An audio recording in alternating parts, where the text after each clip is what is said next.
우리 지금 이 시간이 여러분들 인생의 좋은 추억 시간 됐으면 좋겠어요. 예, 진짜로. 예. 예.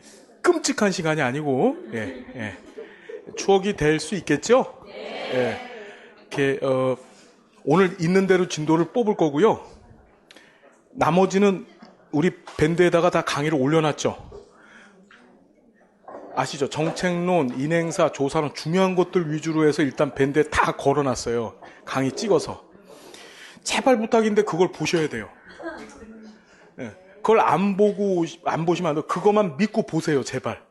돈 들어가는 거 아니죠? 네. 제가 여러분들 보고 무슨 동영상을 사서 보시라는 얘기 절대 안 합니다. 그러니까 그 강의를 꼭 들으시고 그거 갖고 정리하시면 충분합니다. 아시겠나요? 네. 이렇게 믿으시면 돼요. 믿으시면. 저는 뭐 아시죠? 뭐 시대 에듀윌 이런 데서 강의해요. 예, 지금 15년 됐나요?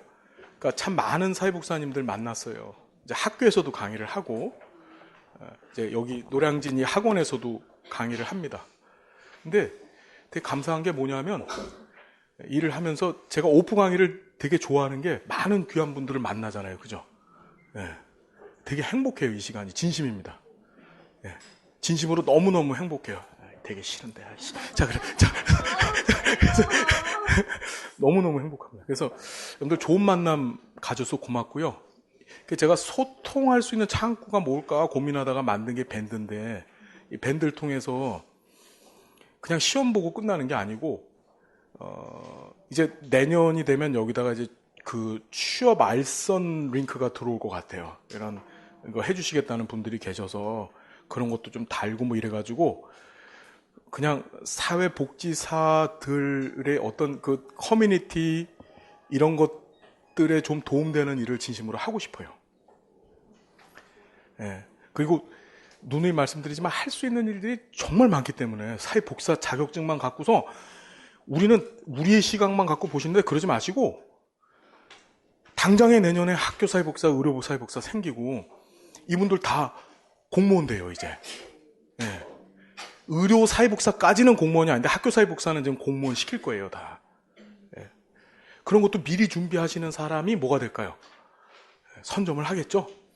의료 사회복사에 대한 요구도 많이 증가를 해서 지금 병원마다 의무적으로 의료 사회복사를 2개 만들 거예요.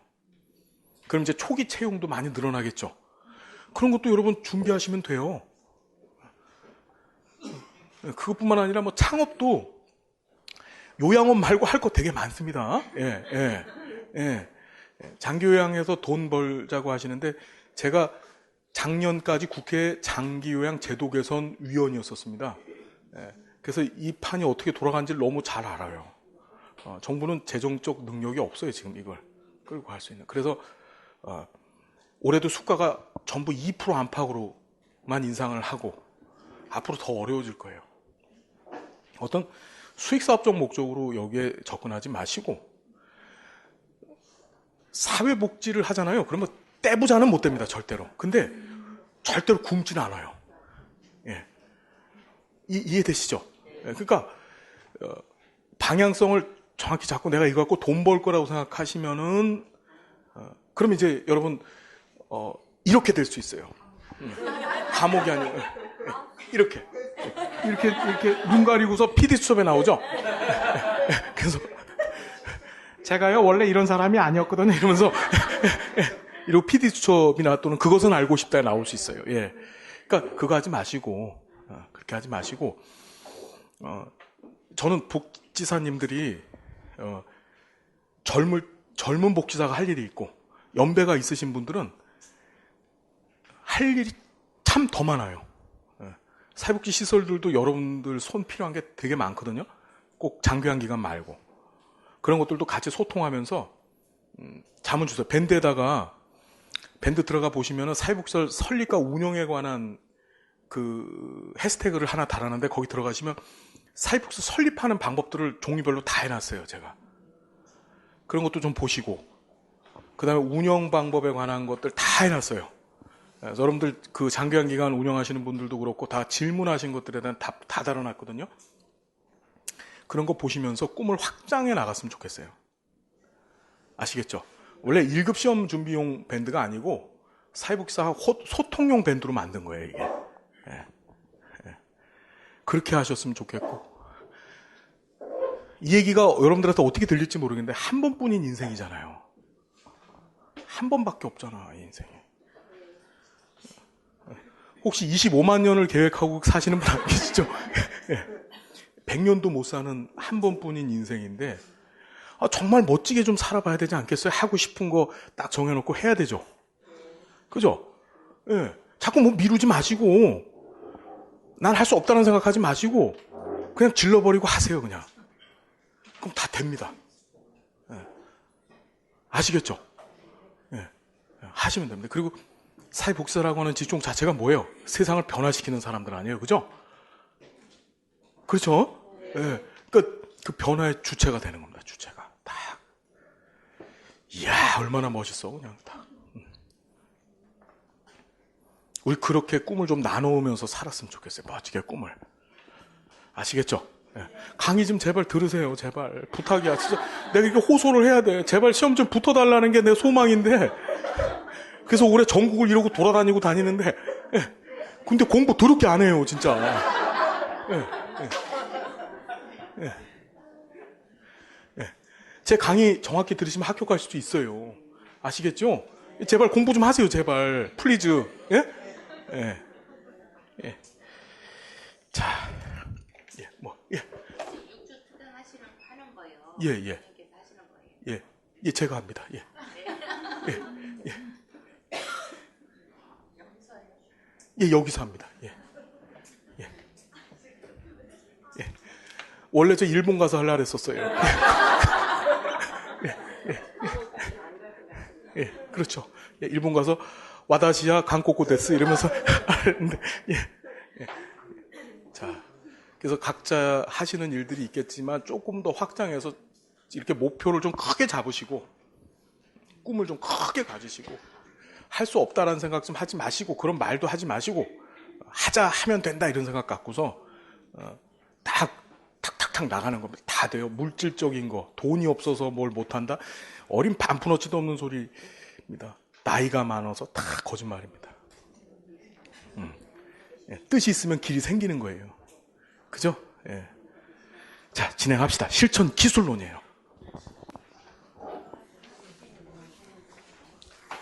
죄송한데 오늘 7시 좀 넘게도 갈 수 있어요. 예. 싫으세요?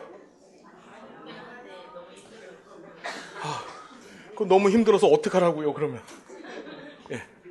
공부해야 돼요. 자, 사회복지 실천 기술은 우리가 사회복지 실천론 배웠잖아요. 그 실천의 과정이 있었어요. 접수를 하고. 그 다음에 접수 사정이 있었고, 인테이크. 그 다음에 자료를 수집하고, 사정을 하고, 서비스 계획을 수립하고, 계약을 했죠. 그 다음에 뭐 했어요? 개입했잖아요. 그 개입을 공부하는 거예요. 그 개입을. 개입 때 뭐 써먹을까? 그 공부하는 겁니다. 그래서, 자, 이 실천 기술은 어떻게 구성되어 있냐면 실천 기술로는 개인을 대상으로 한 실천 기술이 있고 개인을 대상으로 한 실천 기술이 있고 이 기술을 묶어서 활용하는 모델들이 등장을 해요. 모델들이. 자, 개인을 대상으로 합니다. 주로 개인한테 이 모델들을 적용하는 거예요. 조금 확장하거나 응용해서 개인이 아닌 뭐 집단한테도 써먹기도 하는데 원칙적으로는 개인을 대상으로 하는 모델들이야. 그 모델들이 첫 번째가 정신역동 모델이 있어요. 이 정신역동 모델은 프로이트의 정신분석 이론에 근거해서 만들어진 모델이고 프로이트 정신분석 이론 생각하면 돼요. 정신역동 모델이 있고 두 번째가 심리사회 모델이 있습니다. 아까 했죠? 그 다음에 세 번째가 행동 수정 모델이 있고 네 번째가 인지 행동 모델이 있고 다섯 번째가 과제 중심 모델이 있고 여섯 번째가 역량 강함 위기 개입 모델이 있고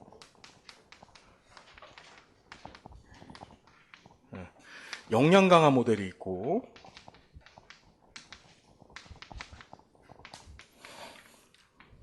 마지막 8번째로 해결 중심 모델이 있는 거예요.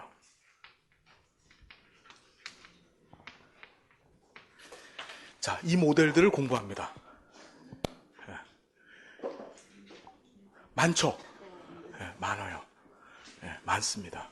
그래서 정신 역동 모델 한 문제 나올 때도 있고 안 나올 때도 있고, 심리사회 모델 한 문제 꼭 나와요. 행동수정 모델 한 문제 꼭 나와요. 강화, 처벌. 그 다음에 인지행동 모델 하나 꼭 나오고, 얘 하나 꼭 나오고, 위기 개입 하나 나올 때 있고 없었는데 요새는 계속 한 문제씩 나오고 있고, 그 다음에 역량 강화 모델 얘 실천론에서 한 문제 나오고, 강점 관점이 반영되어진 모델이죠. 실천론에서 한 문제 꼭 나오고, 실천 기술론에서도 하나가 나와요. 그리고 해결 중심 모델 하나가 꼭 나옵니다. 해결 중심 모델의 질문 기법들이 나오는 거예요. 그러니까 개인 대상 실천 모델로 총 8개를 공부하게 돼요. 8개를.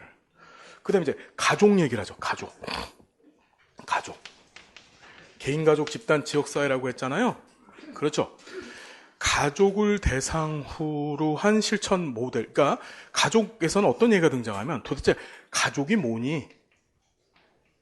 가족의 의미. 두 번째는 현대 가족의 변화. 그러니까 지금 말고 옛날 가족과 지금 가족을 비교하는 문제가 나와요. 현대 가족의 특징들. 그렇죠? 가장 대표적인 특징이 뭐예요? 가족 내에서의 권위 배분이 평등하게 이루어졌어. 남편, 아내가 서로 이제 맘먹어요. 그렇죠? 뭐 정확히 얘기하면 이제 거꾸로 됐죠. 쥐띠 끼고 사는데 그렇죠? 자, 그 특성이 나오고 가족의 문제가 등장하고 그 문제를 해결하기 위한 개입 방법들이 등장합니다. 그래서 배우셨던 보엔 있죠? 보엔의 다세대 전수 모델. 다세대 전수 모델. 그 다음에 사티어 경험주의 모델. 세 번째 미누친입니다. 미누친의 구조주의 모델. 그 다음에 헤일리라고 하는 사람의 전략적 가족 치료 모델. 다섯 번째가 해결 중심 모델은 개인을 대상으로 해서도 사용하지만 얘는 뭐다? 가족을 대상으로 해서도 해결 중심 모델을 많이 써요. 그래서 해결 중심 모델. 이게 우리나라의 그 드웨이서라고 하는 사람하고 김인수 박사님이라고 하는 한국 사람이 만들었죠. 그래서 해결 중심 모델. 자, 그 다음에 마지막 6번째가 이야기 치료 모델이 등장하는데 얘가 지금 간등간등해요. 시험의 응답 범주 안에 이야기 치료 모델이 등장을 했고, 이야기 치료 모델에서 활용하는 가장 대표적인 기법이 외현화 기술이라는 것이 있는데 이 외현화가 자꾸 시험에 나오고 있어요. 그러니까 언젠가는 이게 한번 뻥 터질 것 같아. 이야기 치료 모델이. 근데 이게 올해가 될지. 괜찮습니다. 빨리 나눠서 드시면서 강의 들으세요. 괜찮습니다, 여러분. 다 뭐 좀 드시면서 좀 편안하게, 저녁을 못 드시니까 편안하게 강의를 들어주세요, 여러분. 다 살이 피둥피둥 찌실 겁니다.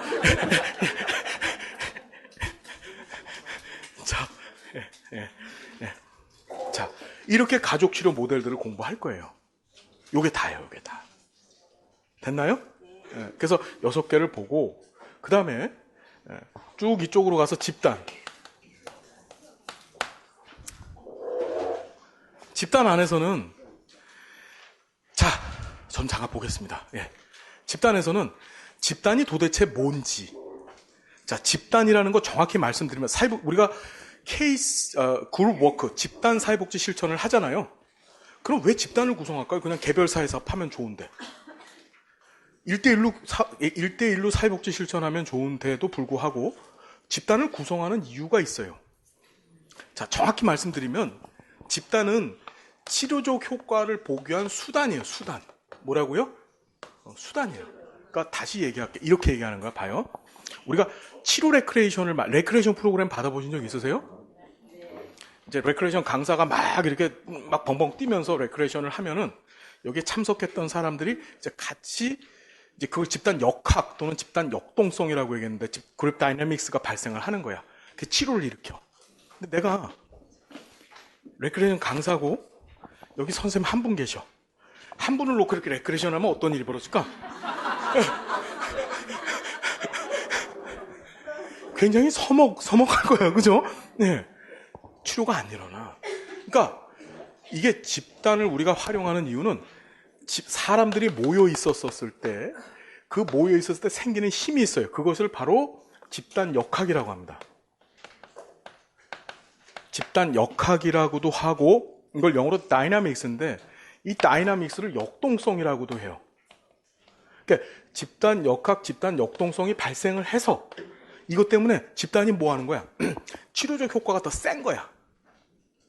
이해되죠? 그것 때문에 의도적으로 집단을 만드는 거야. 이건 다시 얘기하면 뭐냐면 집단 안에 성원 개개인을 치료하기 위해서 집단을 수단으로 쓰는 거야. 이해되시죠? 어떤 얘기인지. 그러니까 집단 구성 자체가 목적이나 목표가 아니고 집단의 성원 하나하나를 치료하기 위해서 집단 다이나믹스를 이용한 집단을 수단화시켰다. 정리됐죠? 이해되나요? 이해되죠? 예. 그래서 이 얘기를 공부합니다. 집단이 뭐냐? 그 다음에 제일 중요한 집단 역동성에 관한 얘기를 해요. 그 다음에 집단의 종류를 공부합니다. 집단 종류.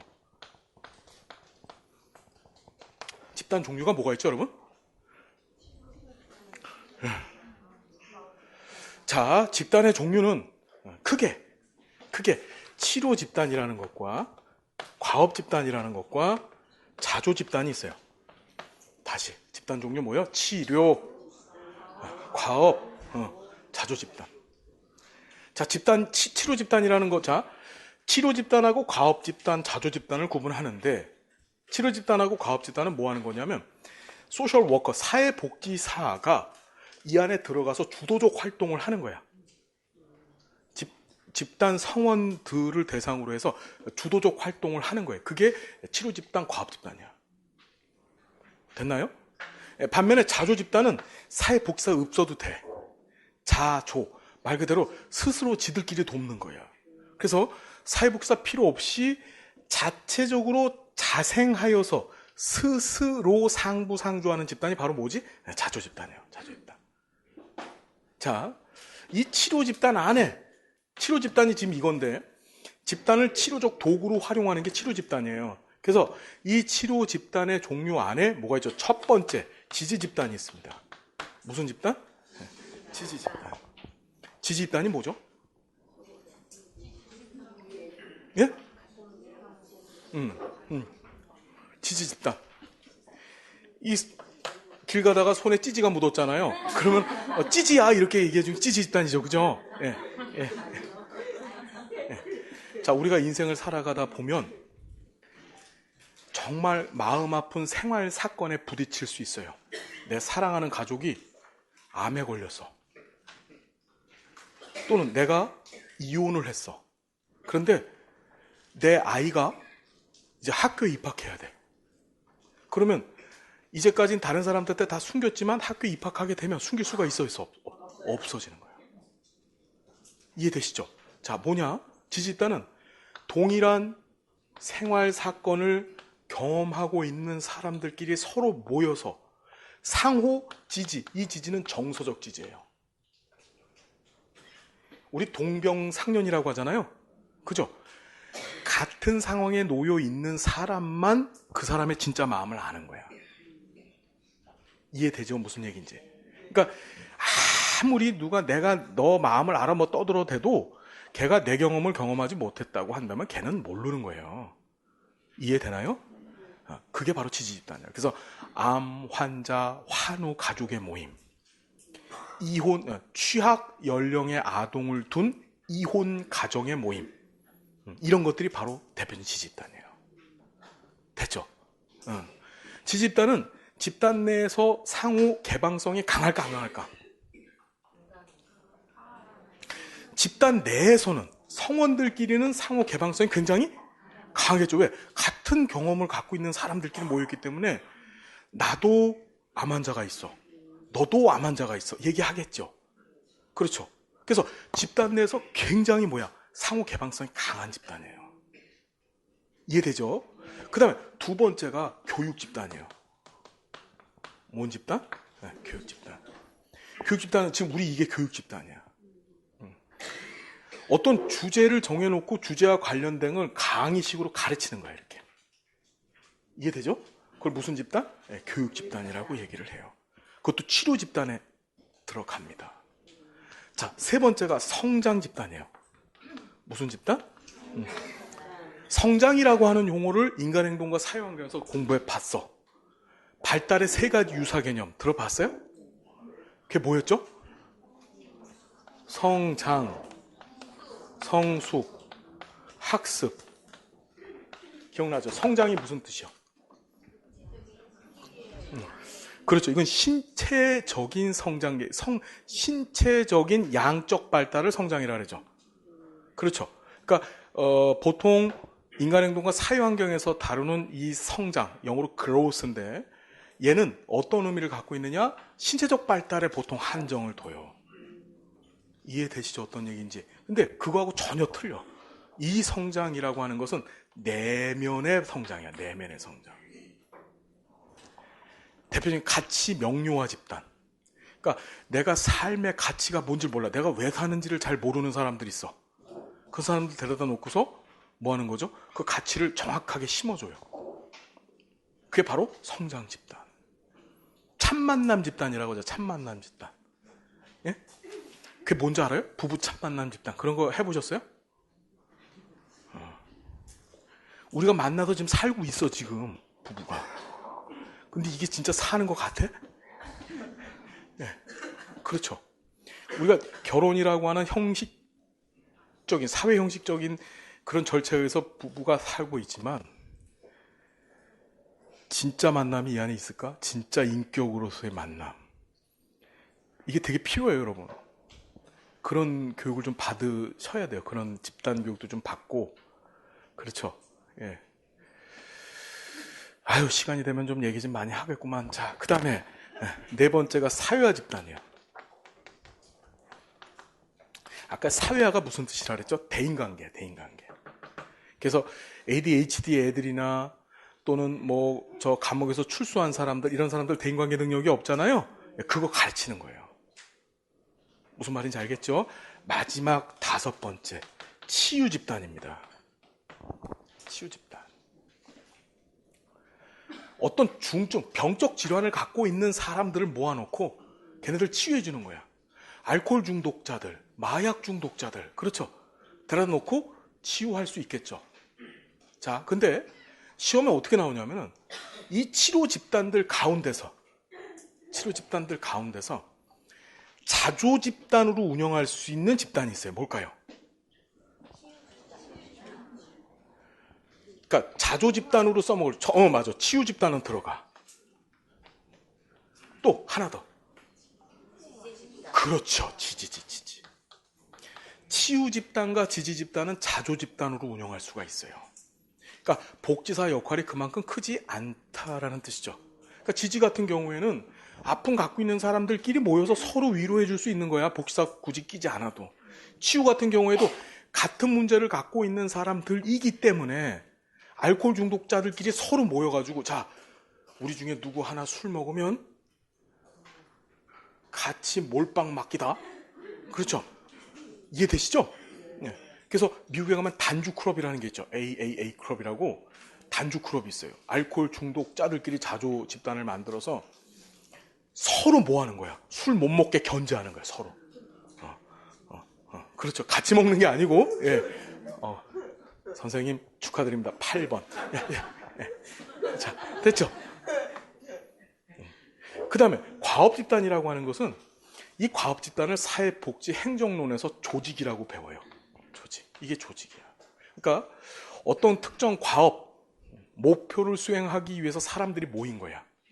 그러니까 과업 집단은 조직으로 생각하면 돼요. 대표적인 게 팀, 위원회 이런 것들이죠. 그렇죠. 자조 집단 말씀드렸습니다. 이 얘기를 공부하게 될 거예요. 그 다음에 집단에서 집단 과정. 집단이 어떻게 만들어져서 어떻게 진행되어져 가는가. 그렇죠. 어떻게 그래서 집단 과정의 첫 스타트는 뭐죠? 자, 초기, 크게 나눠서 초기, 중기, 그 다음에 종결, 이렇게 있는데, 진짜로 헷갈리는 게 준비 단계가 앞에 하나 꼭 있어야 돼. 초기가 1번이 아니고 중비가 1번이야. 이해되나요?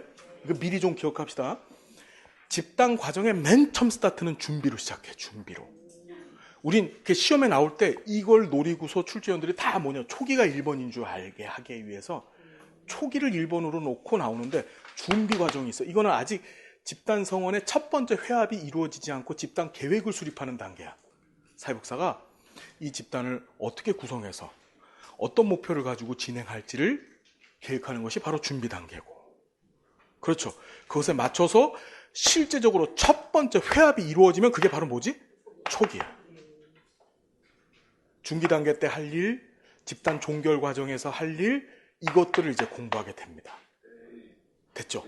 그 집단은 이만큼 공부하게 될 거예요. 그리고 이제 마지막으로 뭘 공부하냐? 마지막이 아니고 사회복지 실천의 평가.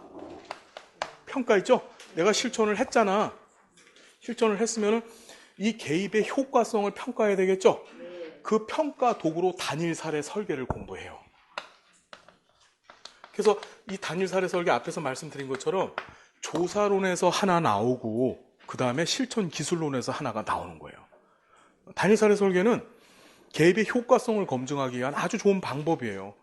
실제로 여기 현장에 계신 분들 있잖아요. 다 단일 사례 설계 하고 있어요. 자기가 단일 사례 설계 하는지를 몰라서 그렇지. 예. 여러분들 프로그램 기획하잖아요. 복지관에 계신 분들 기한하죠? 기한했어. 그럼 거기에 목표 달아놓지. 이걸 통해서 예산을 얼마를 써가지고 어떤 목표 이루겠다. 그렇죠. 다 끝난 다음에 어떻게 평가 보고서 쓰죠? 예, 그게 단일 사례 설계야, 그게. 이해되죠? 무슨 얘기인지. 다 하고 있는데 모를 뿐이야. 자, 마지막으로 실천했으니까 기록을 해야 돼요, 기록을. 기록 얘기가 등장을 합니다. 그래서 기록에는 좋은 기록의 특징, 좋은 기록이 과연 무엇인가, 그건 이제 상식적으로 접근할 수 있는 거고, 그 다음에 기록의 방법들이 등장을 합니다. 이렇게 첫 번째 과정 기록, 두 번째 요약 기록, 이야기체 기록, 네 번째가 뭐죠? 문제 중심 기록. 우리 소프 기록이라고 하죠. 이걸 이제 공부하게 될 거예요. 그래서 실천 기술로는 덩어리가 이렇게 돼 있어. 개인용 하나, 가족용 하나, 그 다음에 집단용 하나. 이야기체 기록입니다. 집단용 하나, 덩어리가 3개죠. 플러스 평가 하나, 기록 하나. 이렇게 총 어떻게 5가지 덩어리로 공부를 하시게 될 것이다. 됐죠? 자, 쉬운 문제를 한번 봅시다. 개인 대상 주요 사회복지 실천 기술이 등장하는데 시험에 나왔던 거는 옆에 키워드 중심 요점 정리 좀 보세요. 명료와 협상, 해석, 재명명, 재보증, 환기, 직면, 외현화. 얘만 나왔어요. 그 중에서 제일 들었다 잘 나오는 게 재명명, 재보증, 직면이에요. 자, 우리 명료화부터 잠깐 볼까요?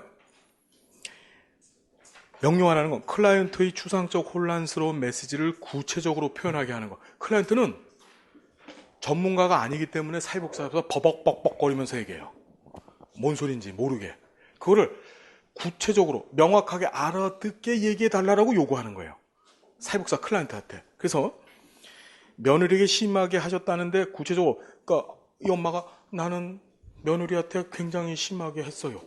그 심하게라고 하는 것이 무엇인지 명확하지 못하죠. 그걸 똑바로 얘기해 달라는 거야. 며느리를 묶어놓고 3일 동안 때렸습니다. 예. 예. 그렇죠? 이렇게. 예. 협상 보시고 해석 아까 배웠어. 언제 해석 기술 쓴다 그랬죠? 전이 그죠? 이게 정신 분석 이론에서 사용하는 기법입니다. 그래서 클라이언트의 통찰력 향상, 사회복사의 지식과 직관력에 근거해서 설명하는 겁니다. 제 생각에는 뭐라고 생각하는데요. 당신은 어릴 적에 계모한테 이런 학대를 받아서 지금 이런 전이 현상이 나타나는 거예요. 그게 해석이에요. 자, 제명명, 제보중을 잘 구분해야 되는데, 자 봅시다. 제명명. 저 좀 봐요. 제명명이 다시 제자, 부를 명자, 이름 명자야. 즉 이름을 다시 불러주는 거야. 자, 역기능적인 상황에 놓여있는 클라이언트들의 공통점 뭐냐면 모든 상황을 다 부정적으로 해석해요. 그죠? 다 나쁜 거야, 다. 자, 근데 이 사람들의 특징은 뭐냐면 마음이 여리죠. 지금 상황이 불안하고 위급한 상황에 놓여져 있는 사람들의 공통점은 뭐냐면은 굉장히 마음이 여려요. 그러니까 뭐라고 할까?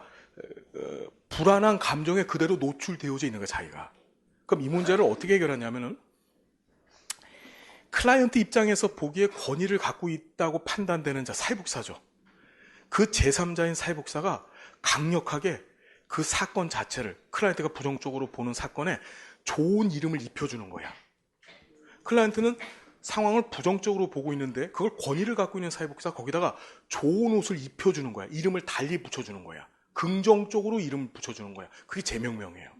여기 보니까 클라이언트가 생각하는 부정적 의미를 사회복사가 긍정적으로 수정해 주는 건데, 아들의 과잉 행동에 대해서 호소해. 아들이 이거 뭐 맨날 우다당탕탕탕 우다당탕 이러고 돌아다니는 애가 있어. 그걸 엄마가 우리 애는 정말 애가 너무 번잡스럽고요. 정말 어떻게 해야 될지 모르겠어. 정말 짜증나. 막 이렇게 얘기를 해. 그럼 그걸 뭐라고 얘기해?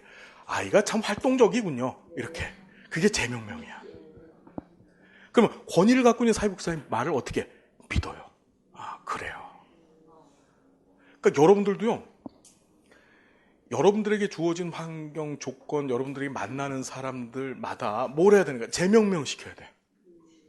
네. 이런 일은 절대 없겠지만 시험에 떨어졌어요. 그럼 어떻게 하는 거죠? 야, 1년 동안 공부할 시간을 더 갖겠군요. 실력이 번쩍번쩍 느시겠어요.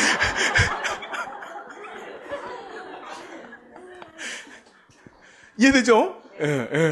그게 제명명이야. 합리화는 방어기제고요. 합리화는 방어기제죠. 그건 방어기제입니다. 그래서 합리화 방어기제라는 게 뭐죠, 여러분? 합리화 방어기제라는 게. 그러니까 자, 그렇죠. 뭐냐면은 그걸 위장전술이라고도 하는데, 그러니까 무의식적 위장전술이에요. 자기에게 놓여져 있는 조건을 놓고 그 조건이 어떨 때 자신한테 불리하거나 또는 유리해. 근데 거기다 위장막을 씌우는 거야. 그래서 합리화의 대표적인 종류가 뭐가 있죠? 심포도형 합리화가 있고, 그 다음에 달콤한 레몬형 합리화가 있죠. 심포도형 합리화는 뭐야? 지가 예? 그렇죠. 예. 거짓말하는 거예요. 그러니까 합리화는 거짓말하는 거예요. 거짓말, 쉽게 얘기하면. 그래서 자신의 자아를 어떻게 불안해서 벗어나게 하는 거죠. 그 자아 방어 기제입니다. 방어 기제는 누가 하는 거예요? 원초화가 하는 게 아니고 자아가 하는 겁니다. 알고 계시죠? 자아가 불안이 있고, 그러니까 정확히 얘기하면은 불안이 있고 불안으로 발생하는 긴장 상태에서 벗어나기 위해서 무의식적으로 활용하는 게 방어 기제, 합리화입니다. 정리됐나요? 이거는 실전 기술이죠. 전혀 개념이 틀립니다. 자, 제보중이 있어요.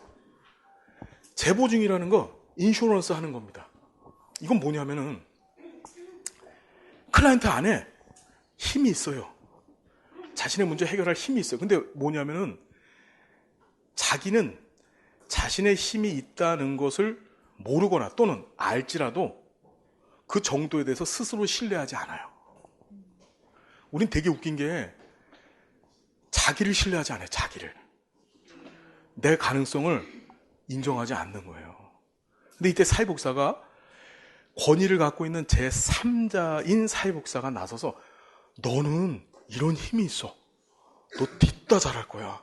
너 해낼 수 있을 거야. 그 얘기를 들으면 어떻게 되는 거지? 힘이 생기는 거야. 칭찬은 고래도 춤추게 만드는 거야, 그게. 그러니까 클라이언트가 자기 자신을 놓고 야, 난 잘 될 거야. 난 이런 이게 큰 역할을 하는 게 아니고 스스로한테 권위를 갖고 있는 누군가가 넌 되게 잘 될 거야. 넌 해낼 수 있어. 이게 재보증이야. 무슨 말인지 알겠죠? 그래서 재보증 보시니까 클라이언트에게 신뢰를 표현해서 불안감, 불확실한 감정을 해소하는 건데 염려하지 마세요. 상황은 좋아질 거예요. 지가 지를 놓고서 상황이 좋아지겠지. 이거는 별 효력이 없는데 권위를 갖고 있는 복지사가 걱정하지 마소. 상황 좋아질 겁니다. 여러분들도 의사 선생님들 중에 아주 나쁜 의사 선생님이 뭐냐면은 불치병에 걸렸어. 그럼 환자를 놓고서 이렇게 얘기를 해. 3개월밖에 못 사시겠는데요? 이렇게 얘기를 하는 사람이랑 한번 해봅시다.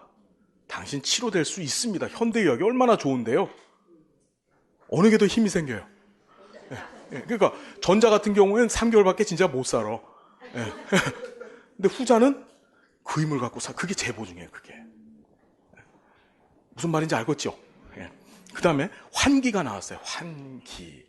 영어로 벤틸레이션이죠. 환기라는 게 뭐냐? 아주 쉽게 얘기하면은 감정의 정화가 일어나는 건데 막 클라이언트를 울게 만들어. 열받은 사람 막 울게 만들고 고통을 표현하게 만들었어. 그럼 그걸로 풀리는 거야, 마음이.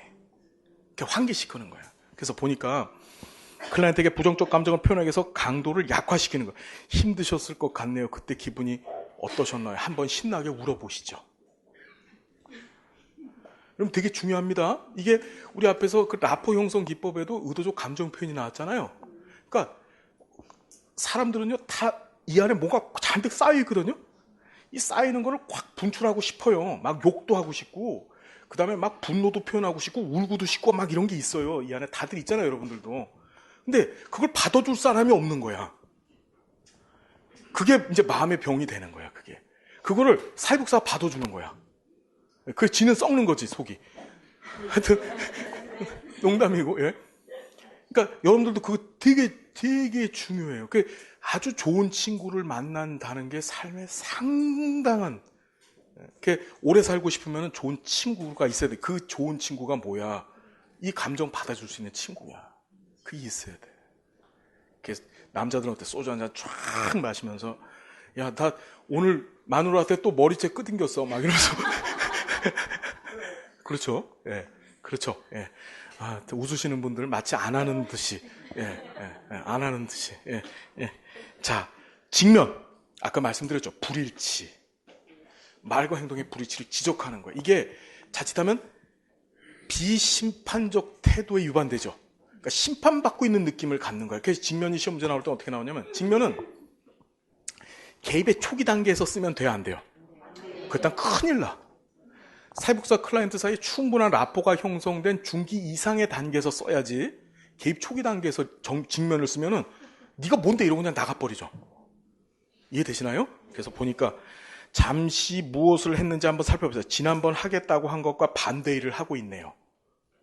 하겠다고 말했거든? 근데 실제 행동은 반대를 하고 있죠. 그게 직면이야. 지적하는 거죠. 그 다음에 외현화가 시험에 나옵니다. 이게 이야기 치료 모델이라고 하는, 여기 등장하죠?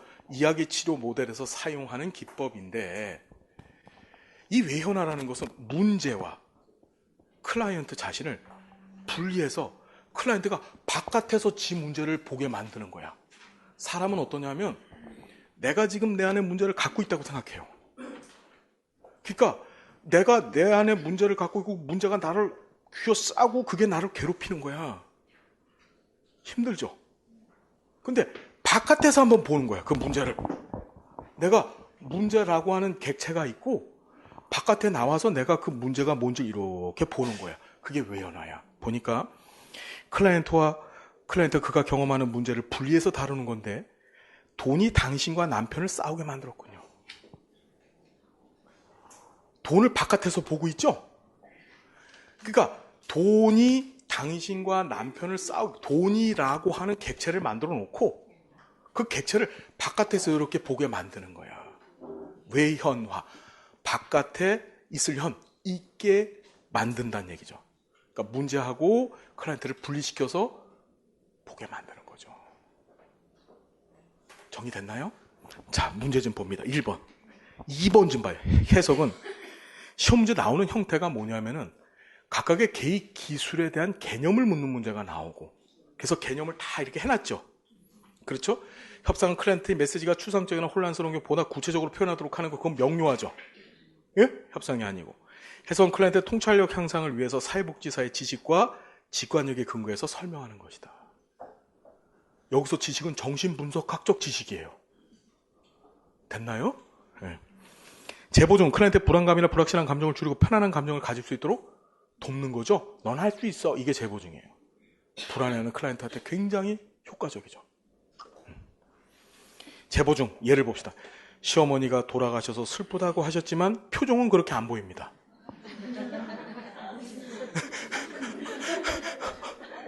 경사난 거야, 경사. 이 직면이죠? 직면이죠. 말과 행동이 틀린 거죠. 염려하지 마세요. 상황은 좋아질 거예요. 환기는 클라이언트의 부정적 감정이 문제 해결에 방해될 경우 감정의 강도를 약화시키는, 그래서 막 울게 만들고 하고 싶은 말 다 하게 만들어요. 그게 벤틸레이션, 환기예요. 우리가 이 안에 환기시키면 어떻게 돼요? 이 안에 답답한 공기가 있잖아요. 문을 다 열면 밖으로 나가죠. 그럼 다시 어떻게? 여기가 시원해지는 거야. 그게 환기입니다. 자, 그 다음에 재명명, 이름을 다시 준다 그랬죠. 클라이언트 억압된 감정을 표출함으로써 감정의 강도를 약화해서 6번, 7번 같은 얘기죠? 환기 얘기예요, 환기. 감정, 강도, 이런 용어들이 등장을 합니다. 시험 문제를 낼 때. 환기는 클라이언트, 환기가 계속 나오죠. 클라이언트의 말과 행동이 일치되지 않은 경우 이를 말과 행동 일치를 지적하는 건 뭐죠? 직면. 환기. 힘드셨을 것 같네요. 그때 기분이 어떠셨나요? 그럼 막 웁니다. 이 얘기 들으면.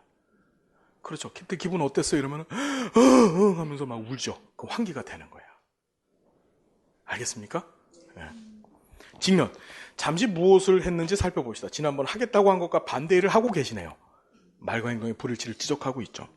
외연화. 며느리가 심하게 하셨다는 구체적으로 어떻게, 이건 외연화가 아니라 명료화에 관한 얘기고. 집단 구성원, 성원 A군은 말과 행동의 불일치 나왔어. 그건 뭐지? 바로 직면. 감정을 왜곡하고 부정하고, 이때 사회복사 A가 A군의 왜곡과 사고의 불일치를 설명해 A군이 자신의 상황을 인식하도록 했다. 이때 복사가 사용했던 기술은 직면이다. 할 수 있겠죠? 네. 그 다음에 정신역동 모델 등장해요. 네. 아주 간략히 정리를 합니다. 정신역동 모델은 프로이트의 정신분석 이론을 그대로 사용한 거예요. 자, 여기 좀 잠깐 볼게요. 각 모델들에서 여러분들이 꼭 건져야 될 것들이 있는데 뭐냐면, 모델들이 과연 무엇을 문제로 보는가? 그렇죠? 그렇죠? 그럼 문제가 어떤 게 역기능적인 상황, 즉 어떤 게 문제인지가 정해지면 그 문제의 해결을 통해서 얻을 것, 즉 개입의 목표가 나와야 되죠. 그리고 그 개입의 목표를 달성하기 위해서 어떤 개입 기법들을 쓸 것인가. 결국 시험 문제는 이 세 가지예요. 뭐가 문제고, 그렇죠. 그 다음에 어떤 개입 목표를 갖고 나가고, 그 다음에 어떤 개입 기법을 쓸 것인가. 정신 역동 모델에서는 어떤 인간들이 문제가 있는 인간들이에요? 우리 인행사 강의를 들으셨었어야 되는데, 정신 역동 모델적 관점에서 문제가 있는 인간들은 원초화가 들었다 발달한 사람들이야.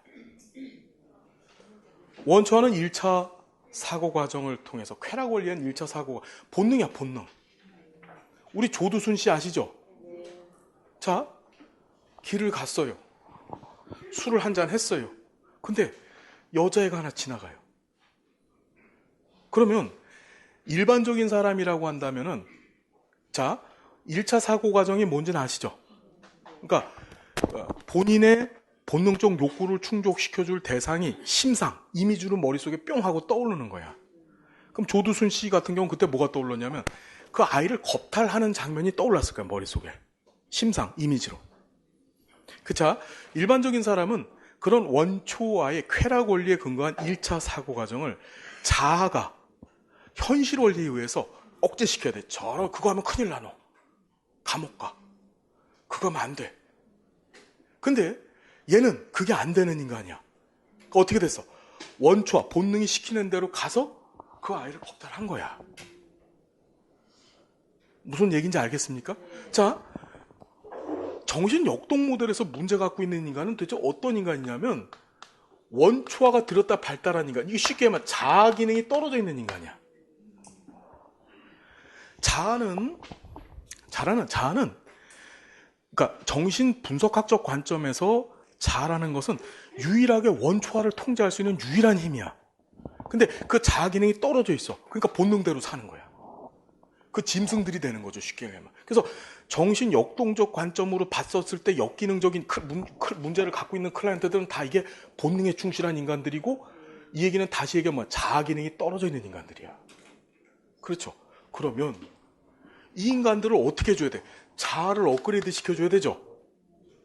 자아를 업그레이드 시키기 위해서 뭘 해야 되면 통찰, 뭔 찰? 자, 이 통찰이란 말, 해석이라고 하는 용어 들을 때부터 우리가 들어봤는데, 통찰은 정신 역동 모델에서만 쓰는 계기기법이야. 통찰은 뭐냐면은 쉽게 얘기하면 네 무의식 속 원초화가 어떤 잘못을 하고 있는지 가르쳐 주는 거야. 개별 목표는 뭐라고? 통찰이에요. 통찰. 그리고 이 통찰을 하기 위해서 개입 기법들이 등장하는데, 자, 정신 역동 모델에서 사용하는 대표적인 기법, 첫 번째 해석 했죠. 두 번째 직면 써요. 직면. 뭔 면? 직면합니다. 너 지금 그거 잘못된 거야. 지적하죠. 그렇죠.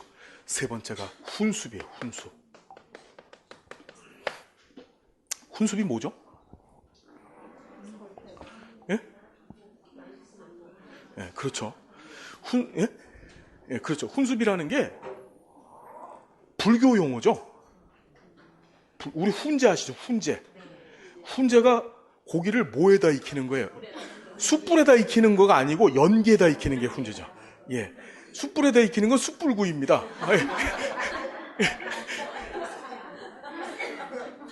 이 불교에서 쓰는 용어인데, 훈제라는 게 아니고 훈습이라는 게 뭐냐면은 불교에서 쓰는 용어죠, 이게. 그러니까 향기가 좋은 곳에 내가 있으면 몸에 그 향기가 자꾸 배는 거야. 오래 있으면. 이해되죠? 그러니까 불교에서는 향 펴놓잖아요. 그 절에 가면. 스님들 몸에서 뭐가 나와? 향이 나와. 어디 가세요?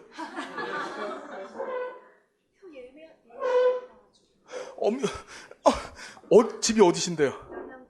남양주. 아씨. 예, 그래요. 선생님 가시고 공부 화이팅. 예. 못 붙으면 꿈에 어떻게 된다고? 예. 삼겹살 사줘 이러고 나타날 거 알았죠? 예. 자, 여러분 힘드시면 조금만 더 합시다. 자, 그래서 자, 훈습이라는 건 다른 게 아니고 어떤 긍정적인 환경에 자꾸 노출을 시키는 거예요. 그래서 반복. 우리 이 정신 역동 모델 누가 많이 쓰냐면 범죄자들한테 많이 적용하거든요. 그래서 그 교도소 가잖아요. 여러분들도 경험이 있잖아요. 전과 4범도 있고 좀 보이는데, 교도소 가면은 텔레비전을 켜놓고 텔레비전에 계속 사슴들이 막 뛰어다니는, 그렇죠? 예. 녹색 이런 걸 보여줘요. 계속. 무슨 말인지 되죠? 끊임없이 그런 걸 보여주는 거예요. 계속 좋은 장면들. 거기에 계속 노출시키는 거야. 일부러 뭐 종교 활동이라 해서 계속 목사님들, 우리가 여기 교회 안 다니시는 분들 계시니까 님자를 빼면 목사한테 이렇게 데리고 가고, 절에는 어떻게 스님은 님자를 빼면 스네 그냥 가면서 계속 스한테도 가고, 그렇죠. 진짜 스님은 어떻게 꼭 님자가 붙어야 되네. 목사님은 그냥 목사해도 되는데 스는 스네 그냥. 승. 자, 하여튼 그렇게 가고. 그래서 계속 좋은 것에 반복적으로 꾸준하게 노출시켜서 자의 기능을 업그레이드 시키는 거예요. 이해돼요?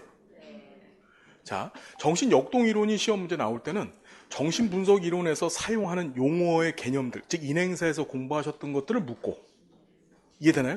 그 외에 뭐가 등장한다? 문제, 개인 목표, 기법들 얘가 등장하는 거예요. 자, 세부기술 잠깐 특징 132페이지. 진단주의 학파의 이론적 기초가 됐다. 맞죠? 정신분석 이론이. 그죠? 예? 심리적 결정론적 관점이다. 그죠?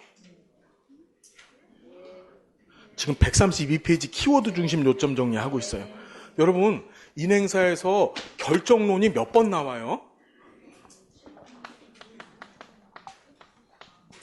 결정론.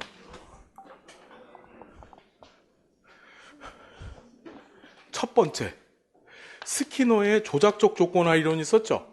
얘는 환경 결정론이야. 무슨 결정론? 환경 결정론. 자, 두 번째, 지금 프로이트 있죠? 얘는 정신 또는 심리 결정론이야. 세 번째, 또 하나가 있었지. 누구야? 사회학습 이론 누구라고? 반두라.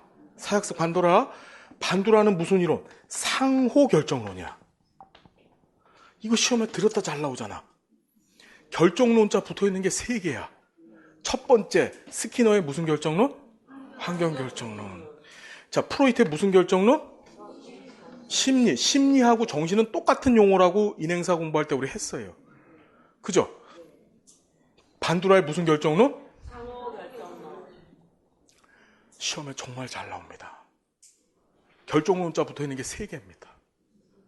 아시겠죠? 결정론이다. 치료 목표, 클라이언트의 통찰력 증진하는 것이다. 뭐라고? 통찰력. 통찰자 나오면 정신역동 모델이에요. 통찰자 나오면. 현재 문제원이 과거의 경험, 과거를 중시했고, 그죠? 클라이언트의 무의식적 충동을 강조합니다. 그래서 본능에 충실한 인간이 문제를 일으킨다고 보는 거고. 자, 중요한 거야. 해석을 해주고 훈습을 해줘야 되는데 이걸 받아들일 수 있는 인간한테만 적용이 돼. 예를 들어서 조두순이 같은 사람 있잖아요.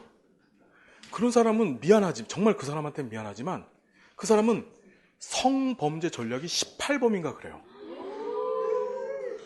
그러니까 죄송한데 성범죄자는 고칠 수 있을까 없을까? 왜 그럴까? 통찰이 안 돼서 그래요. 워낙에 원초화가 세기 때문에 자아 기능을 업을 시켜줄 가능성이 없어요.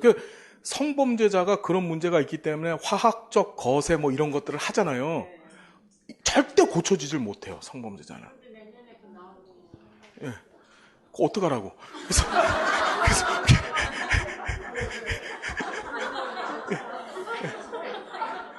선생님, 우리 사회복사는 인간의 존엄성에 의해서, 우리 조 선생님을 한번 만나러 가시죠. 가서 선생님께서 진지하게 훈습을 해주시는 거예요. 진지하게. 아시겠죠? 예. 자, 무슨 얘기인지 아시겠죠? 예. 그 다음에, 성장 의지가 높은 클라이언트한테 먹히지, 이런 만성적으로 원초의 기능이 강화된 인간한테 이 정신 역동적 모델이 적용이 잘 안 돼요. 아시겠죠? 그러니까 변화 가능성이 높은 의지를 갖고 있는 사람. 의지가 높다는 건 자아 기능이 세단 소리죠? 이런 사람들한테 먹히는 거야. 본능에 충실한 인간들한테 잘 먹히질 않아요. 그 다음에 전이, 역전이 등장했습니다. 예, 시험제 나오죠. 그 다음에 해석, 직면, 훈습.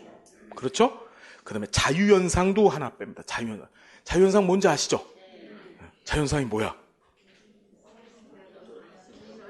우리 옛날에 레드선 했잖아요. 레드선. 봤죠? 앉으세요. 아주 릴렉스하게 편안하게 앉으세요. 그렇죠? 그래서 머릿속에 떠오르는 거 아무거나 얘기해 보세요. 무의식 속에 존재하는 내용들을 끄집어내는 거거든요. 우리 한참 몇 년 됐는 것 같아. 레드선 해가지고서 전생, 전 그걸 믿지 않는데 전생 옛날에 뭐였어요? 예, 저는 경복궁에 있었어요.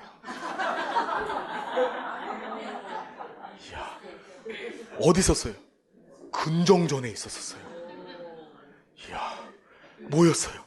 방석이요.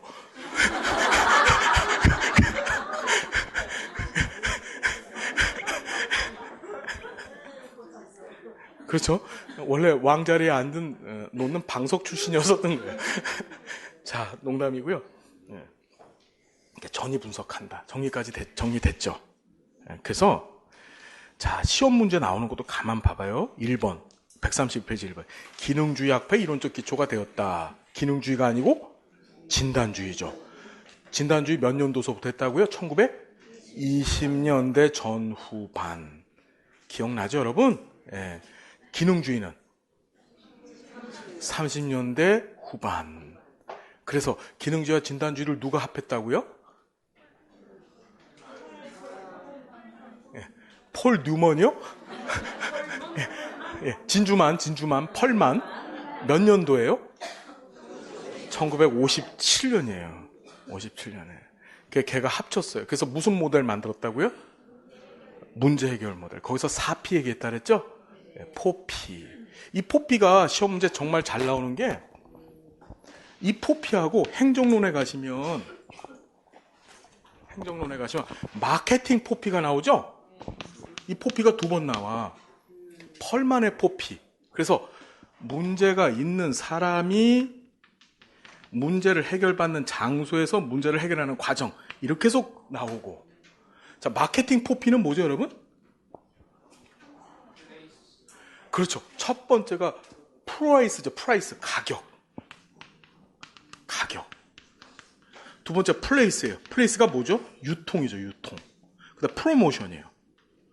촉진. 그러니까 판촉이라고도 얘기하죠. 마지막 하나가 뭐지? 예? 뭐예요? 마지막 하나가 프로덕트죠. 품질이에요. 품질이에요. 그래서 플레이스가 얘하고 같죠. 시험에 두 개를 섞어서 시험 문제 내요. 마케팅 4P는 다시 뭐라고? 프라이스, 가격. 두 번째가 플레이스, 유통. 이 플레이스를 장소라고 번역하지 않고 마케팅에서는 유통으로 번역하는 거예요. 세 번째 프로모션, 촉진이에요. 판촉행위라고 하죠. 우리가 물건값 막 깎아주고 뭐 별짓 다 하잖아요. 예, 그게 판촉. 그다음 마지막으로 프로덕트, 상품의 질이에요. 이 네 가지를 갖고 마케팅을 합니다. 이거 두 개 섞어서 시험 문제 나온다는 거. 됐죠? 네. 자, 현재 문제를 과거의 경험에서 찾고. 맞죠? 그래서 생활력을 뒤진다 그랬잖아요. 생활력. 그죠? 네. 그 다음에 심리적 결정론. 다른 말로 정신적 결정론. 결정론은 몇 개 있다? 3개. 뭐가 있다? 첫 번째. 예. 오케이. 반드시 나와요. 반드시. 나머지는 여러분들이 쭉 보시면 돼요. 아시겠죠? 자, 심리사회 모델입니다. 자, 심리사회 모델. 이거 지워도 되죠? 프로이트의 이 정신역동 모델은 단기 개입 모델일까? 장기 개입 모델일까? 장기야. 장기라는 것은 개입을 했었을 때 개입의 효과성이 즉시 드러나지 않는 거예요. 그럴 수밖에 없지. 이게 뭐야? 자아를 뜯어 고치겠다는 거야. 할 수 있어, 없어? 없어. 조두순은 절대 못 고쳐요. 진짜 이 성범죄자들은 절대 못 고칩니다. 이 성이라고 하는 일 자체가, 프로이트는 쾌락 원리의 근본을 성으로 얘기했죠. 그게 바로 에로스입니다. 에로스라고 하는 쾌락 그러니까 원초와의 기본 원형이에요. 그러다 보니까 어떻다? 다들 어디 가세요, 그런데? 선생님, 어디서 오셨습니까? 아유, 대전, 대전에서 많이 오셨구나. 안녕히 가세요, 선생님. 예. 여기 지금 대전 분들이 굉장히 많으세요. 예. 자, 뭐 얘기했지? 자, 그게 못 고치는 거예요. 자, 심리사회 모델 잠깐 봅시다. 앞에서 잠깐 얘기 드렸는데, 심리사회 모델은 세 명이 있다 그랬죠, 사람이. 창시자가 누구라고요? 메리 리치몬드 1917년에 사회진단 책 썼었어요. 그렇죠? 두 번째, 고든 해밀턴 씨가 등장하죠. 심리사회 모델이라는 용어를 처음 사용하셨고요. 세 번째가 프랜스 홀리스가 등장합니다. 이걸 구체화시킨 사람이에요. 그래서 이 심리사회 모델에서는 클라이언트에 대한 직접적 개입을 심리적 개입, 간접적 개입을 사회적 개입이라고 얘기했죠. 그렇죠. 진짜 중요한 게 뭐냐면 이 직접적 개입 방법 6가지가 시험에 잘 나오는 거야. 100% 나오죠. 직접적 개입의 방법 6가지. 자, 액센트를 넣어서 기억을 하셔야 되는데 찌직 해야 돼. 찌직. 다시 찌직. 정말 여러분 저도 이렇게 하기 싫어요. 근데 다시 저도 공부 꽤 오래 했는데 학문을 놓고 이런 장난을 하고 싶지 않지만 찌직 탐계 유발. 자, 직접적 개입의 6가지 방법입니다. 다시 찌직 탐계 유발. 시작. 한 번 더 찌직 탐계 유발. 지지하기. 직접 영향 주기. 자, 시험에 나왔던 게 탐색 기술 환기야. 다시 뭐요? 탐색 기술 환기. 자, 개인 환경감 고찰. 유형 역동성 고찰. 발달적 고찰. 맨날 뭐 고찰만 해. 자, 보면 지지하기는 라포 형성하는 기술이에요. 너하고 나하고 지금부터 한번 해보자. 네 문제 해결해보자. 그래서 이때 선물을 줄 수도 있고 무슨 얘기인지 아시겠죠? 그 다음에 재보증해 줄 수도 있습니다. 너 할 수 있다? 우리 한번 해보자. 이렇게. 이해되나요? 그러니까 라포 형성. 그러니까 직접적 개입 중에서 맨 처음 사용하는 기술입니다. 자, 두 번째가 직접 영향 주기예요. 이거는 사회복지사가, 얘도 심리사회 모델도 수직적 모델이에요. 그래서 사회복지사 클라이언트한테 너 이렇게 해야 돼. 그래서 조언을 하거나 또는 지시를 해요. 너 이렇게 해. 그래야지 네 문제 해결할 수 있어. 자, 탐색 기술 환기인데 이거 되게 중요한데 보면 우리 환기 기법이 뭔지 배웠죠. 클라이언트 앉아. 지금부터 네가 지금 어려운 상황에 지금 놓여 있는데 네 상황을 놓고 어릴 적 모습 한번 생각해봐. 쫙 생각합니다. 나 어릴 적에 계모를 만나서 계모와 언니들에게 시달림을 받았더래요. 샤파 어린 샤파 얼마나 외로웠을까. 그죠? 무슨 얘기인지 아시죠? 그래서 생각하게 만들어. 그게 탐색이야. 그리고 이 기술이 디스크립션, 묘사라고도 하는데 그걸 사회복사 앞에서 얘기하게 해. 그러면 그 얘기하면서 어떤 일이 벌어질까? 엉엉 울겠죠. 환기가 되는 거예요. 그래서 탐색 기술 환기만 갖고서도 치료 효과가 발생하는 거야. 이해되나요? 그래서 과거를 다시 연상케 하고 탐색하고 그걸 복사 앞에서 디스크립션, 묘사하게 해요. 말하게 하고 그걸 통해서 감정을 이끌어내는 거예요. 자, 개인 환경감 고찰. 얘는 기존의 정신 역동 모델이 진화된 형태가 심리사회 모델인데 정신 역동 모델에서는 뭐를 안 봤어? 환경을 안 봤죠. 얘는 무조건 원초와 본능 때문에 이 문제가 발생하고 모든 원인은 나한테 있는 거야. 그렇죠. 근데 이 심리사회 모델에 들어와서 뭘 하냐면 환경이 중요하다는 얘기를 합니다. 그래서 개인과 환경 간의 상관관계를 보려고 해요. 상호 교류, 그 다음에 상호 역동적 관계에 초점을 둡니다. 네 환경이 어때서 이게 너한테 어떤 영향을 줬니? 이해되죠? 그 다음에 유형 역동성이라고 해서 이게 정신 역동 이론의 영향을 받는데 정신 역동 이론가들의 공통점 뭐죠? 인간 성격을 유형화시키죠? 그렇죠. 그 다음에 발달 과정을 제시합니다. 성격의 발달 과정. 그래서 그 이론별 유형화 안에다가 집어넣어서 이 성격이 어떤 성격의 유형인지를 파악을 하고 그 다음에 하나 더 발달 단계에 맞춰서 어느 발달 단계 수준에 왔는지를 또 보는 거예요. 자, 하나 더 건지면 심리사회 모델은 뒤따 욕을 먹는데, 욕을 먹는 이유가 뭐냐면 간접적 개입, 즉 환경에 대한 개입을 다뤄는 놨지만 실제적으로 환경 개입을 실제적으로 할 수 있다 없다? 없어요. 그러니까 그것 때문에 욕을 들었다 먹어요. 실제적으로 홀리스가 썼던 이 심리사회 모델 교재가 있는데 전부 이 얘기야. 뒤에 환경적 개입은 아주 부분적으로 다룹니다. 실천에 대한 구체적인 지침이 없어요. 이해되시죠? 그래서 그러면 이게 정신역동 모델하고 차이가 뭔데? 이런 비판을 받는 겁니다. 이름만 환경에 대한 간접적 개입을 다뤄놨는데 간접적 개입을 실행하기 위한 실천적인 수단들을 구체적으로 제공을 하지 않은 거예요. 됐죠? 자, 3번 기출주제 봐요. 이게 시험에 나와서 잘 봐. 정신분석이론 자아심리학. 여러분 자아심리학이 뭔지 아세요? 이게 우리 인행사에서 공부하셨던 에릭슨의 심리사회 이론 있죠? 걔를 자아심리이론이라고 하는 거예요. 에릭슨의 심리사회 이론을 뭐라고 한다고요? 자아심리이론. 그러니까 프로이트의 정신분석이론, 에릭슨의 자아심리이론, 대상관계 이론에 영향을 미쳤다가 아니라 영향을 받았다야, 얘는.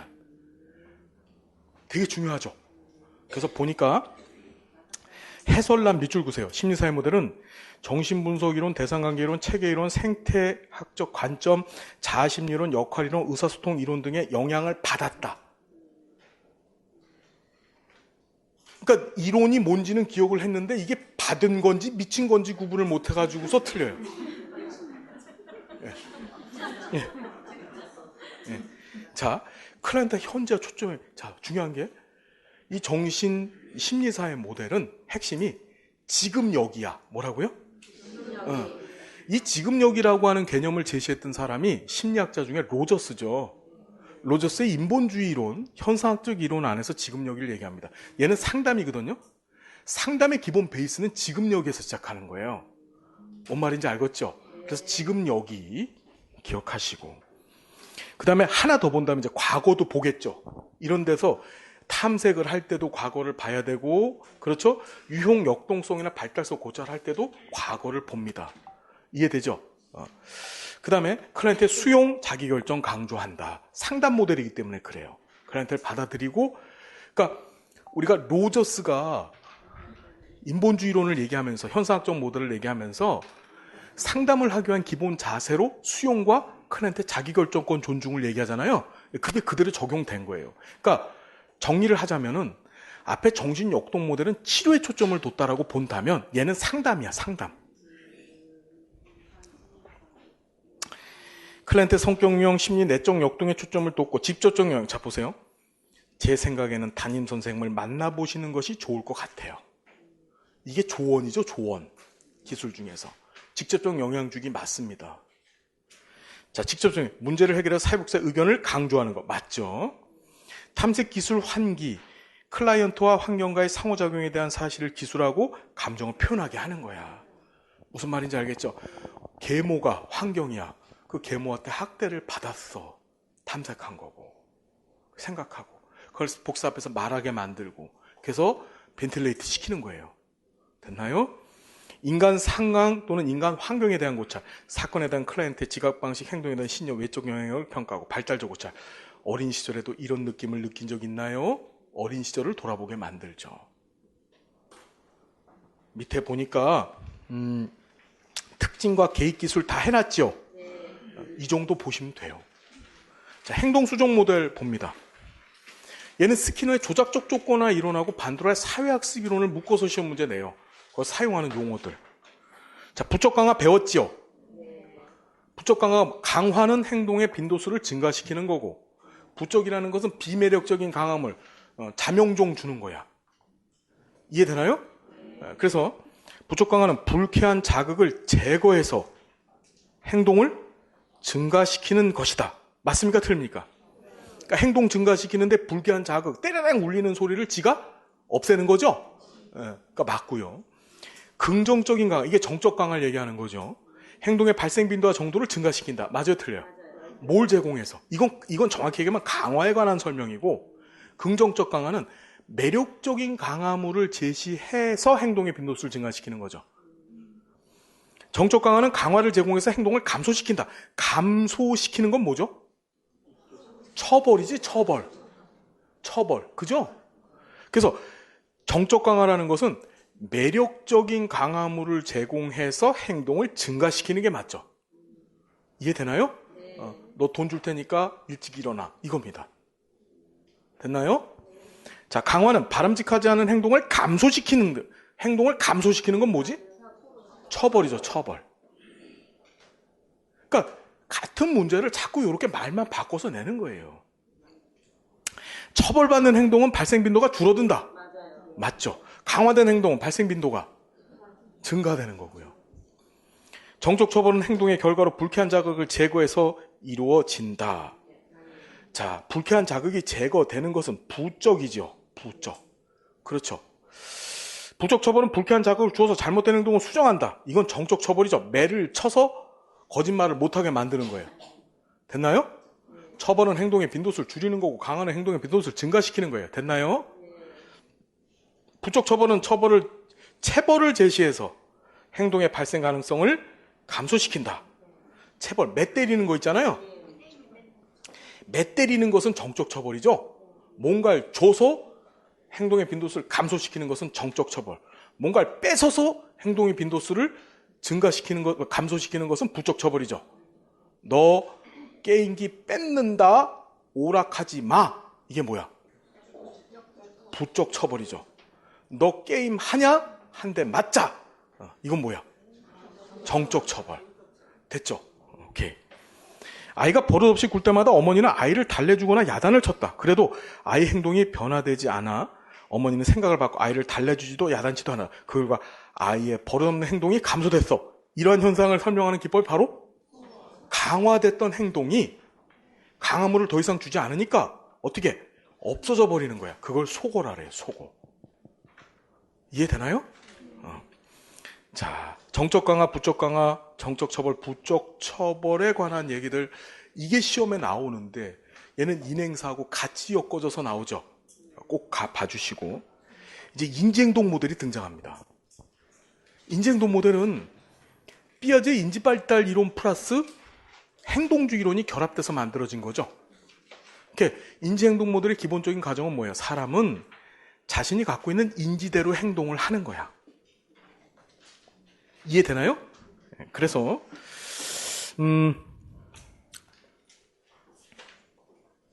자, 인지행동 모델에 두 가지가 등장을 하는데 그 첫 번째가 앨리스의 REBT 모델, 합리적 정서 치료 모델이라는 게 등장하죠.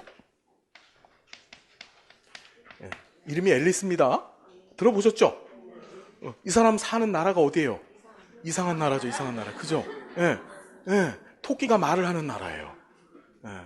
앨리스의 합리적 정서 치료 모델이 있어요. 자, 우리 조금만 더 할게요. 여러분 좀 참아주세요. 자, 앨리스는 어떻게 얘기를 하냐면은 앨리스가 초점을 뒀던 건 뭐냐면 불안이에요. 불안. 인간이 도대체 왜 불안해할까? 불안이라고 하는 감정은 좋은 거예요? 나쁜 거예요? 나쁜 거죠. 여러분들도 불안하세요? 자, 앨리스는 그걸 설명하기 위해서 A, B, C, D, E라고 하는 프로세스를 제시합니다. A라고 하는 것은 뭐냐면은 accident event 또는 뭐 occurred event 여러 가지로 번역이 되어지는데 선행 사건이죠. 선행 사건. B라는 건 신념이에요. belief, 신념이죠. C라는 건 consequence, 결과야. E라는 건 depict 또는 dispute라고 해서 논박이라고 하죠. E라는 건 evaluation 또는 evaluate에서 이거는 뭐죠? 아니야, effect 해갖고 죄송합니다. 효과입니다. 효과, effect, 효과. 자, 잘 보십시오. 일반적으로 우리는 어떻게 생각했냐면은 사건이 결과를 만든다고 봤어. 이런 일은 절대 없겠지만 시험에 떨어졌어. 그랬더니 불안해지는 거야. 근데 앨리스는 그게 아니고 선행 사건하고 상관없이 그가 가지고 있는 이 빌리프, 신념이 뭘 만든다? 불안, 결과를 만들어낸다라고 주장을 하죠. 이해돼요? 그러니까 A가 C를 만드는 게 아니고, 이 C라는 게 컨시퀀스, 심적 상태를 얘기하는 건데, A가 C를 만드는 게 아니고 B가 C를 만드는 거예요. B가. 그때 역기능적 상황, 즉 불안에 쉽게 노출되어지는 사람들이 갖고 있는 신념 체계를 바로 비합리적 신념이라고 얘기한 거예요. 무슨 신념? 비합리적 신념. 이 비합리적 신념의 종류가 여러 가지가 있습니다. 가장 대표적인 게 뭐죠, 여러분? 예? 가장 대표적인 게. 비합리적 신념의 가장 대표적인 게. 예? 나는 모든 사람들한테 사랑받아야 돼. 그렇죠. 그게 가장 대표적인 비합리적 신념입니다.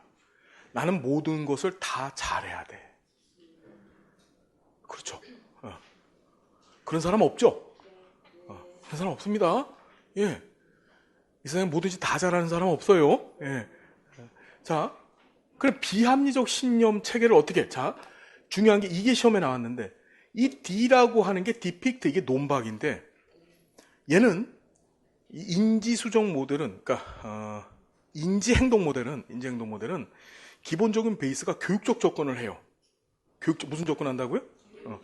뭐냐면 네 인지가 이게 잘못됐거든을 가르치는 거야. 그게 논박입니다. 디스퓨트 하는 거예요. 네가 네 신념체가 지금 비합리적이거든. 그것 때문에 네가 지금 문제를 갖고 있는 거야. 잘못된 거거든. 그걸 가르쳐. 그러면 이펙트가 발생하는, 효과가 발생하는데 뭐지? 이 비합리적인 신념체계가 합리적 신념체계로 바뀌어지는 거야. 문제. 앨리스는 여자일까 남자일까? 그 남자예요, 남자. 앨리스 남자입니다. 남자예요. 이상한 나라 앨리스는 여자고, 미국 사람 앨리스는 남자입니다. 자, 그 다음에 한 모델이 등장하는데 아론 백이라고 하는 사람이 있어요. 뭐 이름 뭐라고요? 백씨가 있는데 이 사람이 인지 치료 모델을 만들어요. 자, 인지 치료 모델은 이 아론 백은 의사예요, 의사. 정신과 의사입니다. 이 사람이 초점을 뒀던 건 우울증이었었어요. 우울증. 뭔죠? 우울증을 갖고 있는 사람들이 우울증이 생겨. 여러분들 우울증 좀 있으시죠? 예. 없으세요? 조현증은 다 있어. 자, 우울증이 있어. 우울증이 왜 생길까를 본 거야. 자, 이 아론백은 그 우울증이 생기는 이유를 인지 왜곡에 근거한다고 얘기를 해요. 인지 왜곡과 자동적 사고, 스키마. 이 스키마라고 하는 용어를 쓴 사람이 딱 2명 있는데, 그게 바로 삐아제의 스키마가 있고, 그 다음에 아론백의 스키마가 있는 거예요. 자, 스키마라는 것은 인지의 기본 틀, 세상을 받아들이는 시점, 눈이죠. 그렇죠. 자, 인지 왜곡이라고 하는 것이 등장을 하는데, 인지 왜곡의 종류가 여러 가지가 있습니다. 인지 왜곡이 자동적 사고로 일어나는 거야. 그러니까 어떤 현상이 나한테 딱 닥쳤었을 때 그 사건을 일반 사람들은 A가 아니지 이러고 넘어가거든요. 근데 그게 아니고 이 우울증에 걸린 사람들은 그거를 어떻게 자동적으로 그런 우울증을 발생시키는 인지적 왜곡이 저절로 떠오르는 거야. 저절로. 가장 대표적인 흑과 백 논리, 과잉 일반화, 그렇죠. 선택적 사고, 이분법적 사고, 그렇죠. 이런 것들이 인지 왜곡 종류들입니다. 공부하게 될 거예요. 그래서 나도 모르게 그러니까 우울증 있는 사람들의 공통점 뭐냐면 사실은 큰 문제가 아닌데도 그 문제를 과잉 일반화시켜 확대시켜버려요. 확대시켜버려요. 여러분 인생에 해결이 안 될 문제가 없고 시간 지나면 해결 안 될 문제 하나도 없습니다, 여러분. 뭐 대단한 게 삶이 아니잖아요, 그죠? 사업이 부도가 나고 난리를 치렀어도 시간 지나면 다 어떻게 이렇습니다, 그죠? 근데 우리는 한 시점에 묶여서 살다가 어떻게 많은 것들을 잃어버리죠. 그게 우울증 생기는 거예요, 그게. 그럴 필요가 없습니다. 자, 다시 교재를 보니까 인지행동 모델의 특징과 세부 기술들이 등장하는데 정말 미안한데 이거 여러분들이 그냥 푸세요. 그래도 돼요? 풀어드릴까요? 네. 자, 6번 주제 백의 인지치료 모델에서의 인지적 오류가 시험 문제 나와요. 이게 앨리스는 안 나와요. 그냥 ABCD 아까 했죠? 그것만 알면 돼. 혹시나 해서 한 거예요. 그래서 인지 왜곡이 시험 문제 나오는데 한번 봅시다. 임의적 추론, 과잉 일반화, 선택적 요약, 극대화, 극소화, 개인화, 이분법적 사고인데 우울증 걸리는 사람들은 요 하나 중에 하나 이상이 걸리는 거야. 이런 인지적 왜곡이 나도 모르게 어떻게 자동적 사고로 툭툭 튀어나오는 거야. 어떤 상황마다. 첫 번째, 임의적 추론. 증거가 없어. 그런데도 이미 부정적인 결론을 내려. 임의라는 건 지 마음대로 결론을 내린다는 거야. 근데 그 결론이 항상 부정적인 데 가 있어. 내가 너무 뚱뚱해서 사람들이 다 나만 쳐다보는 거. 사람들 안 쳐다보거든? 쳐다보는 객관적 증거가 없어. 그런데 지 스스로 이미 부정적인 결론에 가 있는 거야. 그걸 뭐라고요? 임의적 추론. 과잉 일반화는 한 번의 부정적 사건이 파급돼서 자신과 관련된 모든 사건의 부정적 본보기로 확산되는 거야. 나는 못생겨서 남자친구가 떠났어. 그러니 결혼도 못해. 나는 자꾸 왜 떨어진다는 얘기를 하는지 모르겠는데 오늘 1급 시험에 떨어졌으니까 취직도 못하고 내 인생은 끝이야. 그렇죠. 그렇죠. 예. 그게 뭐야? 바로 과잉 일반화야. 예. 자꾸 확대되어져 가는 거야. 그 다음에 선택적 요약은 사건 전체 중에 긍정적인 부분은 무시하고 부정적인 아주 세부적인 것만 보는 거야. 기말 시험에서 영어 시험은 잘 보고 수학 시험은 잘못 본 학생이 난 이번 시험 망쳤어요. 뒤따 웃기죠? 잘 본 것도 있거든? 근데 못 본 것만 보는 거야. 이게 우울증 걸리는 거예요, 그러면. 우울증이. 우리 엄마들이 애들 키우는 엄마들, 특히 수험생 엄마들이 우울증이 많이 오는데 이유가 뭐지? 애는 운동 뒤따 잘해. 근데 공부 못해. 그렇죠. 그러면 운동 잘하는 건 안 보여. 공부 못하는 것만 보이는 거야. 그래서 우울증이 오는 거야.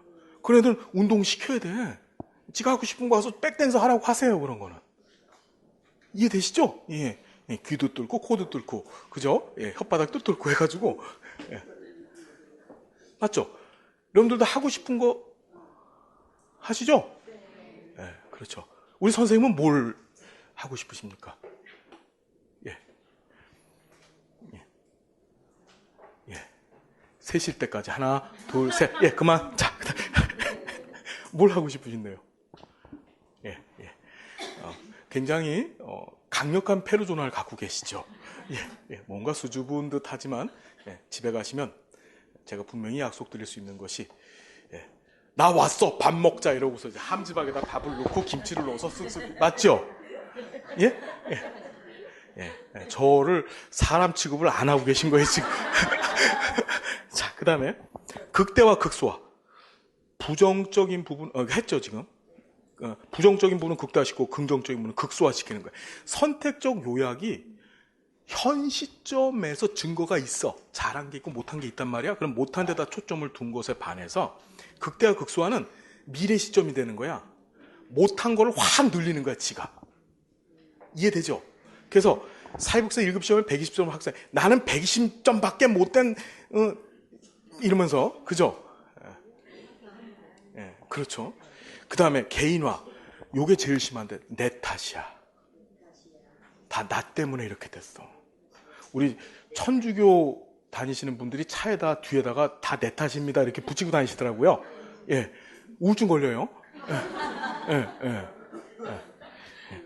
이분법적사 흑백 논리죠. 최고가 아니면 다 실패자가 되는 거야. 1등 아니면 다 쓰레기야. 이렇게 됩니다. 이 구분이 조금 모호한데 우리 시험 문제를 놓고서 여러분들 한번 보시면 돼요. 한번 1번 보면 최고가 아니면 모두 실패자. 이분법적 사고 맞죠? 여기 보면 선생님은 나를 미워하니까 성적도 나쁘게 주고 이건 뭘까요? 임의적 추론에 해당하죠. 그렇죠? 그렇죠? 임의적 추론. 내가 너무 뚱뚱해서 사람들이 다 나만 보는 것 같아. 이건 뭐죠? 임의적 추론 맞고. 내가 신고만 빨리 해서 지하철 가서 사람들 죽지 않아서 내 탓이야. 이게 뭐야? 과잉일반화. 내가 너무 못생겨서 남자친구가 떠났으니 결혼도 하기 어렵겠지. 확장되어져 가는 거죠. 구분할 수 있어야 된다. 시간이 이제 8시 40분인데 7시 40분인데 오늘 여기까지만 할까요? 네. 이렇게 좋아하세요?